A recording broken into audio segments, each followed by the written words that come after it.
ഇന്ന് നമ്മൾ ഈ സാഹചര്യത്തിലായിരിക്കുമ്പോൾ നമ്മുടെ ലോകം എമ്പാടും നമ്മൾ ചുറ്റും നോക്കുമ്പോൾ ആത്മഹത്യകളുടെ എണ്ണം വർദ്ധിക്കുന്നു. വികസിത രാഷ്ട്രങ്ങളിലായിക്കൊള്ളട്ടെ, അല്ലെങ്കിൽ നമ്മൾ പ്രാപ്തരെന്ന് വിചാരിക്കുന്ന കേരളത്തിൽ തന്നെയും കഴിഞ്ഞ കാലഘട്ടങ്ങളെ അപേക്ഷിച്ച് നോക്കുമ്പോൾ ഈ നാളുകളിൽ ആത്മഹത്യകളുടെ എണ്ണം നമ്മൾ പ്രതീക്ഷിക്കുന്നതിലും വളരെയധികം വർദ്ധിച്ചുകൊണ്ടിരിക്കുകയാണ്. അതിന് എന്തെല്ലാമാണ് കാരണങ്ങൾ, അല്ലെങ്കിൽ എങ്ങനെയെല്ലാം നമുക്കതിനെ തടയാൻ സാധിക്കും എന്നുള്ളതിനെ പറ്റി ചർച്ച ചെയ്യുവാൻ വേണ്ടി ആദരണീയനായ ഡോക്ടർ രാജു കെ ബേബി നമ്മളോടൊപ്പമുണ്ട്. അദ്ദേഹം 34 വർഷമായി ഡോക്ടറായി സേവനമനുഷ്ഠിച്ചു വരുന്നു. ഈ വർഷത്തെ രാജു കെ ബേബി നമ്മളോടൊപ്പം ഉണ്ട്. 34 വർഷമായി തൻ്റെ ഡോക്ടർ എന്നുള്ളൊരു പദവിയിൽ താനായിരിക്കുമ്പോൾ ഈ നാട്ടിലെ ജനങ്ങൾക്ക് ആ വിധത്തിലുള്ള എല്ലാ സേവനങ്ങളും താൻ ചെയ്തു വരികയാണ്.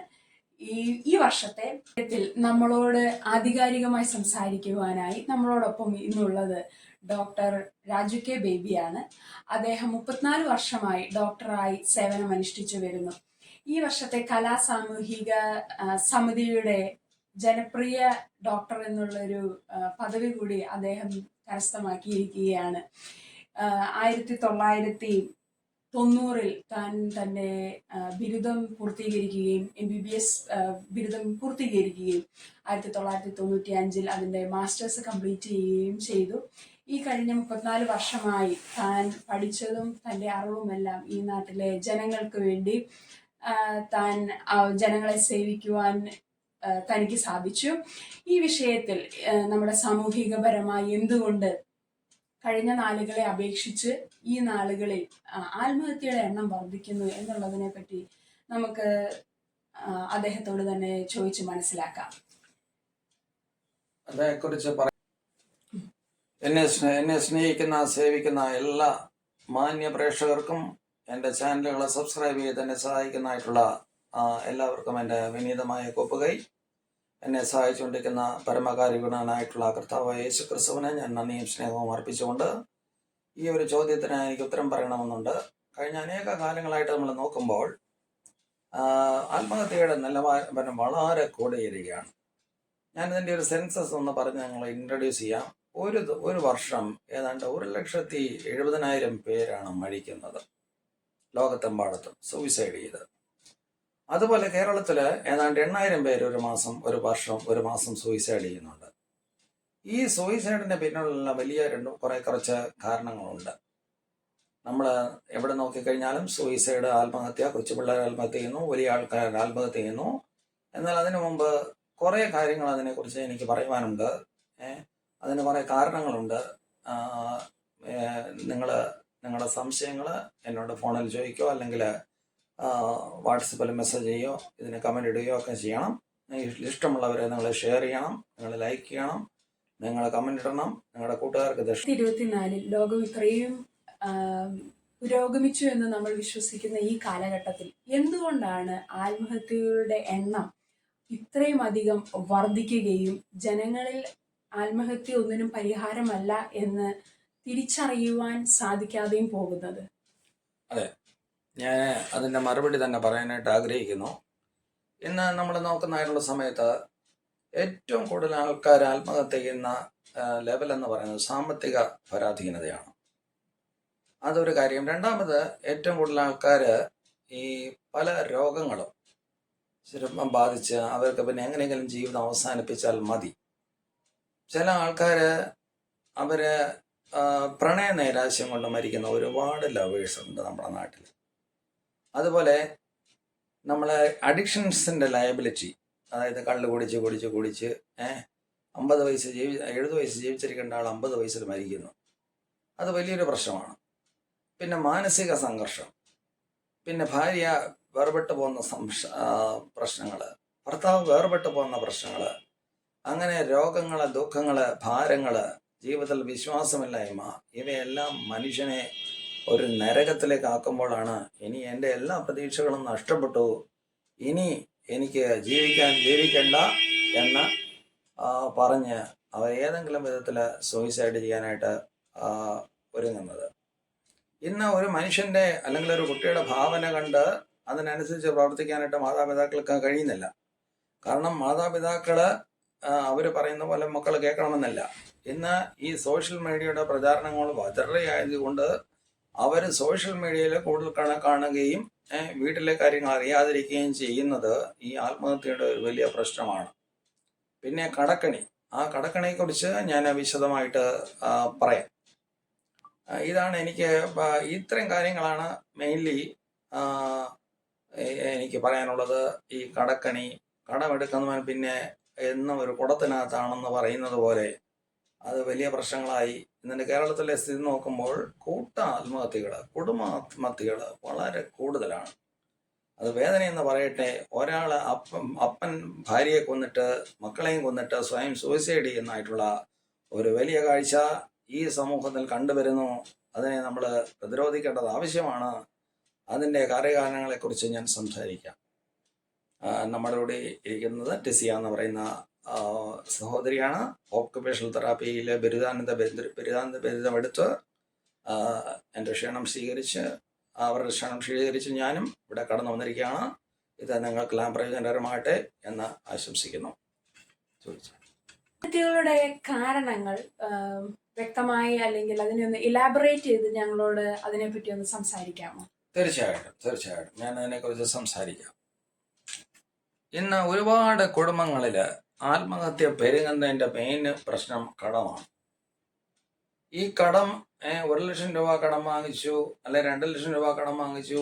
ഈ കടം കുറച്ച് കഴിയുമ്പോഴത്തേക്ക് 18% പലിശ, 20% പലിശ, ഇങ്ങനെ പലിശ കൊടുക്കാതെ ഇരുന്ന് കടമെടുത്ത് അവസാനം ഒരു 3,00,000 രൂപ എല്ലാം കൂടെ കണക്കണിയിലേക്ക് കയറ്റി വന്നിട്ട് പിന്നെ യാതൊരു നിവൃത്തിയുമില്ലാതെ വീടിന്റെ ജപ്തി നോട്ടീസ് വരുന്നതായിട്ടുള്ള സമയത്ത് അവർ ഭാര്യയെ കൊന്ന് മക്കളെ കൊന്ന് സ്വയം കടലിലേക്ക് എടുത്ത് ചാടുന്ന തൂങ്ങിച്ചാവുന്ന ഒരു വലിയ കാഴ്ചയാണെന്ന് കാണുന്നത്.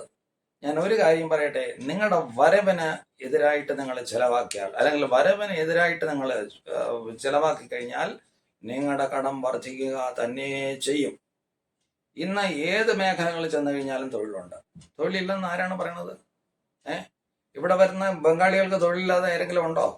നിങ്ങൾ ഏതെങ്കിലും ഒരു ബംഗാളിയെ തൊഴിലില്ലാതെ കണ്ടിട്ടുണ്ടോ? നിങ്ങളൊരു മലയാളികളെ തൊഴിലില്ലാതെ കണ്ടിട്ടുണ്ട്? രാവിലെ 7:30 വന്ന് കൊട്ടാരക്കര ജംഗ്ഷനിൽ ഇരിക്കുന്ന ഒരു ബംഗാളിയെ ഏത് ജോലിക്ക് അവൻ തയ്യാറാണ്. അവൻ തയ്യാറായി, അവന് കിട്ടുന്ന പൈസ അവന് വെളിയിൽ ഭാര്യയ്ക്കും മക്കൾക്കും അയച്ചു കൊടുക്കുന്നു. എന്നാൽ നമ്മുടെ മലയാളികളെ വിളിച്ചാലോ, അവർ 9 മണിക്ക് വരും, 5 മണിക്ക് പോകും. അവരുടെ മിക്ക ദിവസവും അവർ വെള്ളത്തിലായിരിക്കും. അവർ എൻജോയ് ചെയ്യും, ഫോൺ എടുക്കും, ഇങ്ങനെ പിന്നെ എവിടുന്നേലുമൊക്കെ കടം വാങ്ങിക്കും. പിന്നെ കടക്കാരൊന്നും വീട്ടിൽ പൊട്ടും. അവൻ്റെ ഭാര്യ എവിടെയെങ്കിലും തൊഴിലുറപ്പിന് പോകും. അങ്ങനെ വളരെ കഷ്ടപ്പെട്ട് ഈയിടെ ഒരു സഹോദരി എന്നെ വിളിച്ച് പറയുകയാണ്, ഒരു 500 രൂപ, ഒരു 200 രൂപ എനിക്ക് അയച്ചു തരുമോ? തിരുവനന്തപുരത്തുള്ളൊരു സഹോദരിയാണ് എന്നെ വിളിച്ചത്. അവര് വിശ്വാസികളാണ്. അവരെന്നെ വിളിച്ചിട്ട് പറയുകയാണ്, ഒരു 200 രൂപയ്ക്ക് വേണ്ടി ഒരു ജോലിയും ചെയ്യാനായിട്ട് മടി വരരുത്. എല്ലാ ജോലിക്കും അഭിമാനമുണ്ട്. മോഷണം ഒഴിച്ച് എല്ലാ ജോലിക്കും അഭിമാനമുണ്ട്. അത് ഏത് ജോലിയാകട്ടെ, അത് ബാത്റൂം കഴുകുന്ന ജോലിയാകട്ടെ, കക്കൂസ് വൃത്തിയാക്കുന്ന ജോലിയാകട്ടെ, ഏത് ജോലിക്കും ഒരു അഭിമാനമുണ്ട്. നിനക്ക് മനസ്സുണ്ടെങ്കിൽ, നിന്റെ യജമാനോട് നീ വിശ്വസ്തനായിരുന്നാൽ, നീ ന്യായമായ കൂലി വാങ്ങിച്ചു കഴിഞ്ഞാൽ നിനക്ക് അത് വെച്ച് ജീവിച്ചാൽ മതി. ഇന്നൊരു ആശാരിക്ക് ഒരു ദിവസം 1000-ൽ കൂടുതൽ ശമ്പളമുണ്ട്. അവർക്കൊരു മാസം 30,000 രൂപ ഉണ്ടാക്കാം. തൊഴിലുറപ്പുകാർക്ക് 100 തൊഴിൽ ചെയ്ത് കഴിഞ്ഞാൽ അവർക്ക് അത്ര പൈസ ഉണ്ടാക്കാം. ഇന്ന് ചെറിയതായിട്ടുള്ള വീട്ടിലെ കാര്യങ്ങൾ പ്രശ്നം ഉണ്ടാക്കാം. അങ്ങനെ നിങ്ങളുടെ ബഡ്ജറ്റിലോ നമ്മുടെ നാട്ടിലൊരു ചൊല്ലുണ്ട്, കൊക്കില് കൊള്ളുന്നതേ കൊത്താവൂ എന്നൊരു ചൊല്ല് നമ്മുടെ നാട്ടിലുണ്ട്. ഈ കൊക്കിന് കൊള്ളാത്തത് കൊത്തി അവസാനം ഛർദിച്ച് ജീവിതത്തിന്റെ അഴുക്ക് ചാലുകളിൽ പോയി ചാടാതിരിക്കാൻ നിങ്ങൾ പ്രത്യേകം ശ്രദ്ധിക്കുക. ഞാനിത് വീണ്ടും പറയുന്നു. എൻ്റെ വിരൽ ഒരു ചൂണ്ടുമ്പോൾ എൻ്റെ വിരൽ 4 ഇങ്ങോട്ടാണ് ചൂണ്ടുന്നത്. എനിക്ക് നന്നായിട്ടറിയാം, ഇന്ന് അനേകര് മദ്യത്തിനെയും മയമരുത്തിനെയും അടിമയായിട്ട് അവരുടെ ഭാര്യമാരെ പോയി തെണ്ടി ജീവിക്കുന്നു. ഞാൻ ആ വാക്ക് തന്നെ ഉപയോഗിക്കുന്നു, തെണ്ടി ജീവിക്കുന്നു. ഇത് കടഭാരം വന്ന് ബാങ്കിൽ നിന്ന് വിദ്യാർത്ഥി ലോൺ എടുത്ത് അവര് കടക്കണിയിലാകുന്നു. രണ്ടാമത് വേറൊരു വലിയ കടമുണ്ട്. പിള്ളേരെ കടമെടുത്ത് കാനഡയിലും UK പറഞ്ഞു വിടുക. ഇവിടെ ഒരു സഹോദരൻ സഹോദരി അങ്ങനെ പോയി പറഞ്ഞു വിട്ടു. അവസാനം അവർക്ക് ജോലി കിട്ടിയില്ല. തിരിച്ച് അവിടെ ജോലിയില്ലാതെ വന്നു. 35 ലക്ഷം രൂപ മാന്യമായിട്ട് വായിച്ചിരിക്കുന്ന ആ സ്ത്രീ ഇന്ന് ഒരു വീട്ടിൽ വേല ചെയ്യുന്നു. അവരുടെ കുടുംബം പോയി, അവരുടെ വീട് പോയി, അവരുടെ നാട് പോയി. നീ കൊക്കിനുള്ളത് കൊത്താതിരുന്നാൽ, നീ അനാവശ്യമായിട്ട് ജോലി ചെയ്യാതിരുന്നാൽ, നീ ജോലി ചെയ്യേണ്ടത് ജോലി ചെയ്ത്, അത് പള്ളിയിലാണെങ്കിലും അമ്പലത്തിലാണെങ്കിലും ഏത് സ്ഥലത്തായിരുന്നെങ്കിലും ആത്മാർത്ഥമായിട്ട് ജോലി ചെയ്യാതെ നിന്നെ ഏൽപ്പിച്ച ആ ജോലി, അത് ദൈവമായിരിക്കാം അല്ലാതായിരിക്കാം, നിന്നെ ആത്മാർത്ഥമായിട്ട് ജോലി ചെയ്താൽ നിനക്ക് മാന്യമായിട്ട് ജീവിക്കാം. ഇതേക്കുറിച്ച് ഞാൻ കൂടുതൽ സംസാരിക്കാം. കടക്കണി ഒരു വലിയ നേരത്തെ സാർ ഇൻട്രൊഡ്യൂഷനിൽ പറഞ്ഞപ്പം പ്രണയം ഒരു ആത്മഹത്യക്ക് കാരണമായി തീരാം എന്ന് പറഞ്ഞു. പ്രണയം എപ്പോഴും ഒരു സന്തോഷം തരുന്ന അല്ലെങ്കിൽ ജീവിതങ്ങളെ ഒന്നിപ്പിക്കുന്ന ഒരു കാര്യമാണല്ലോ. എങ്ങനെയാണ് ഈ പ്രണയം ആത്മഹത്യകളിലേക്ക് വഴിതിരിക്കുന്നത്? എന്നും കാണാത്ത ഒരു സംഭവമാണ് ഇന്ന് കണ്ടുകൊണ്ടിരിക്കുന്നത്. അതായത് കഴിഞ്ഞ കാലഘട്ടത്തിൽ ഞാൻ കുട്ടി 81 SSLC ജയിച്ചതാണ്. അന്നൊക്കെ പ്രണയം എന്ന് പറയുന്നത് ഒരു പ്രണയം തുടങ്ങി കഴിഞ്ഞാൽ 10, 13, 15 വർഷമൊക്കെ ജോലി ചെയ്ത് കല്യാണത്തിൽ ചിലപ്പം ചാടും. ഇന്ന് അങ്ങനെയല്ല. പ്രണയിക്കുന്നത് നല്ലതാണ്, സന്തോഷം തരുന്നതാണ്, തമ്മിൽ ഒരുമിച്ച് ജീവിക്കുന്ന സന്തോഷം തരുന്നതാണ്, തമ്മിൽ ഉല്ലസിക്കാൻ പോകുന്നത് വളരെ വളരെ സന്തോഷമാണ്. ഇതെല്ലാം വളരെ സന്തോഷമാണ്. പക്ഷെ ഇന്നത്തെ തലമുറയ്ക്ക് ഈ സന്തോഷം വേണം താനും. ഇവർക്ക് നിങ്ങൾ ഒരാളെ പ്രണയിക്കുമ്പോൾ നിങ്ങൾ അവരിൽ നിന്നെല്ലാം പ്രതീക്ഷിക്കരുത്. പലരും പല മനസ്സാണ്. നമ്മുടെ നാട്ടിലൊരു ചൊല്ലുണ്ടല്ലോ, ബഹുജനം പലവിധം, അതിൽ ഇവൻ ഒരു വിധം അല്ലെങ്കിൽ ഇവൾ ഒരു വിധം. കുറച്ചു കാലം കഴിയുമ്പോൾ നമ്മളെ ഏറ്റവും സ്നേഹിച്ചിരുന്ന തുളസി പിന്നെ ഒരു ദിവസം റിപ്ലൈ തരാതിരിക്കും. നമ്മൾ വാട്സപ്പിൽ മെസ്സേജ് ചെയ്തുകൊണ്ടിരിക്കും, വാട്സപ്പ് വിളിച്ചുകൊണ്ടിരിക്കും, ഒരു ദിവസം പെട്ടെന്ന് മെസ്സേജ് തരാതിരിക്കും. അപ്പോൾ നമ്മൾ വിളിച്ചു ചോദിക്കുമ്പോൾ പറയും, എൻ്റെ കല്യാണമായി, നിന്റെ ജീവിതം ആത്മഹത്യയിലേക്ക്. ഞാൻ നേരത്തെ പറഞ്ഞതുപോലെ 100% ഒരാണിനെയും 100% ഒരു പെണ്ണിനെയും നീ വിശ്വസിക്കരുത്.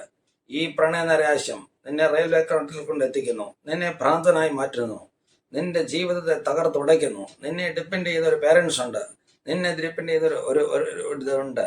എന്നാൽ നിന്റെ ഈ പ്രണയം നിന്നെ കുഴിയിലേക്ക് നയിക്കുന്നു. എന്നാൽ വിശ്വസ്തരായ പ്രണയ കവിതാക്കൾ ഉണ്ടെന്നുള്ള കാര്യങ്ങൾ ഞാൻ മറക്കുന്നില്ല. ഈ ആത്മഹത്യക്ക് വിഷാദരോഗം ഒരു കാരണമാണോ? എന്തെല്ലാം കാരണങ്ങളാണ് ഈ കാലഘട്ടത്തിൽ മനുഷ്യരെ വിഷാദ രോഗങ്ങളിലേക്ക് കൊണ്ടെത്തിക്കുന്നത്? അതായത് വിഷാദരോഗങ്ങളെ കുറിച്ച് എനിക്ക് കൂടുതലായിട്ട് പറയുവാൻ ഒരുപാടുണ്ട്. അത് കേട്ടുകൊണ്ടിരുന്നു കഴിഞ്ഞാൽ നിങ്ങൾക്ക് നിങ്ങളുടെ ജോലികളൊക്കെ തടസ്സമാണ്. ഞാൻ പെട്ടെന്ന് നിർത്താം. ഇന്ന് ലോകത്തിൽ ഞാൻ പഠിച്ചുകൊണ്ടിരുന്നതായിട്ടുള്ള സമയത്ത് 89 ഞാൻ ഔസർനസ് കഴിഞ്ഞിറങ്ങുമ്പോൾ ഏതാണ്ട് 1000 പേരില് 100 പേരിൽ 10 പേർക്ക് മാനസിക രോഗമുള്ളായിരുന്നു. ഇന്ന് 100 പേരിൽ 20 പേർക്ക് മാനസിക രോഗമുണ്ട്. അതിൽ ഏറ്റവും കൂടുതൽ നമ്മൾ കാണുന്ന ഡിപ്രഷൻ എന്ന് പറയുന്നതായിട്ടുള്ള മരുന്നാണ്. ഈ ഡിപ്രഷൻ എന്ന് പറയുന്നതായിട്ടുള്ള ഈ രോഗത്തിന് നിങ്ങൾ തക്കതായിട്ടുള്ള മരുന്ന് കഴിച്ചില്ലെങ്കിൽ ഈ ഡിപ്രഷൻ രോഗികൾ 20% ആത്മഹത്യ ചെയ്ത് മരിക്കുന്നു. ഈ ഡിപ്രഷൻ രോഗികൾ പ്രത്യേകമായിട്ട് ശ്രദ്ധിക്കേണ്ടത്, നിങ്ങളുടെ മരുന്ന് മുടക്കരുത്. അല്ലെങ്കിൽ മറ്റൊരാൾ പറഞ്ഞു ഡിപ്രഷന്റെ മരുന്ന് കഴിച്ചാൽ നിന്റെ വയറ്റിൽ നിന്ന് പോകത്തില്ല, അല്ലെങ്കിൽ നിനക്ക് രാത്രി ഉറക്കം വരത്തില്ല, നീ നശിച്ചു പോകും, നീ ഗുണപ്പെടത്തില്ല. ഈ മരുന്നുകളിലെല്ലാം തന്നെ ദോഷമാണ്, വിഷമാണ്. അത് വയറ്റിന്റെ ഉള്ളിൽ ചേർന്നാൽ വേറെ രാസപ്രവർത്തികളൊക്കെ ചെയ്യും. അതുകൊണ്ട് നിനക്ക് ഹാർട്ടിന് കുഴപ്പം വരും. എല്ലാം പ്രശ്നമാണെന്ന് പറഞ്ഞ് നിന്നെ ഫലിപ്പിച്ച് നീ ഡോക്ടറുടെ അഡ്വൈസ് നിരസിച്ച് നീ വേറൊരു തീരുമാനം എടുത്തുകൊണ്ട് ഈ മരുന്നുകളെ നിർത്തിയാൽ നീ കടലിൽ നിനക്ക് അഭയം കാണും. അച്ഛന്മാർ ആത്മഹത്യ ചെയ്തിട്ടുണ്ട്, പാസ്റ്റർമാർ ആത്മഹത്യ ചെയ്തിട്ടുണ്ട്, പൂജാരികൾ ആത്മഹത്യ ചെയ്തിട്ടുണ്ട്. നിന്റെ മരുന്ന് നിർത്തരുത്. മരുന്ന് ദോഷം ചെയ്യുമെന്ന് പറയുന്നവന് നീ അവനെ പറഞ്ഞ് മനസ്സിലാക്കണം, ഈ മരുന്ന് ദോഷം ചെയ്യുന്നല്ല. അങ്ങനെയുള്ളവർ ആരെങ്കിലും ഉണ്ടെങ്കിൽ ഇങ്ങോട്ട് കൊണ്ടുവന്നാൽ ഞാൻ അവരോട് സംസാരിക്കാം. ഏത് മരുന്ന് എന്ത് ദോഷമാണ് ചെയ്യുന്നത്? കഴിഞ്ഞ 1989 ചില ദോഷങ്ങളൊക്കെ ചെയ്തിരുന്നു. ഇന്ന് 2024 ദോഷങ്ങളെല്ലാം മാറി. എത്ര റിയാക്ഷൻ വരുന്നുണ്ട്? റിയാക്ഷൻ എന്ന് പറയുന്ന ഒന്നും റിയാക്ഷൻ അല്ല, അത് അഡ്വേഴ്സ് എഫക്റ്റ് അല്ല. നിങ്ങൾക്ക് ഒരാൾ പറയുകയാണ് ഞാൻ പാരസെറ്റമോൾ കഴിച്ചതിന് ശേഷം എനിക്ക് തലയ്ക്ക് വിഭ്രമം പിടിച്ചു. നിനക്ക് പാരസെറ്റമോൾ വിഭ്രമം തരുന്നൊന്നുമല്ല. പാരസെറ്റമോൾ തരുന്നത് നിന്റെ രോഗം കുറയ്ക്കാൻ, നിന്റെ വേദന കുറയ്ക്കാൻ, നിന്റെ പനി കുറയ്ക്കാനാണ്.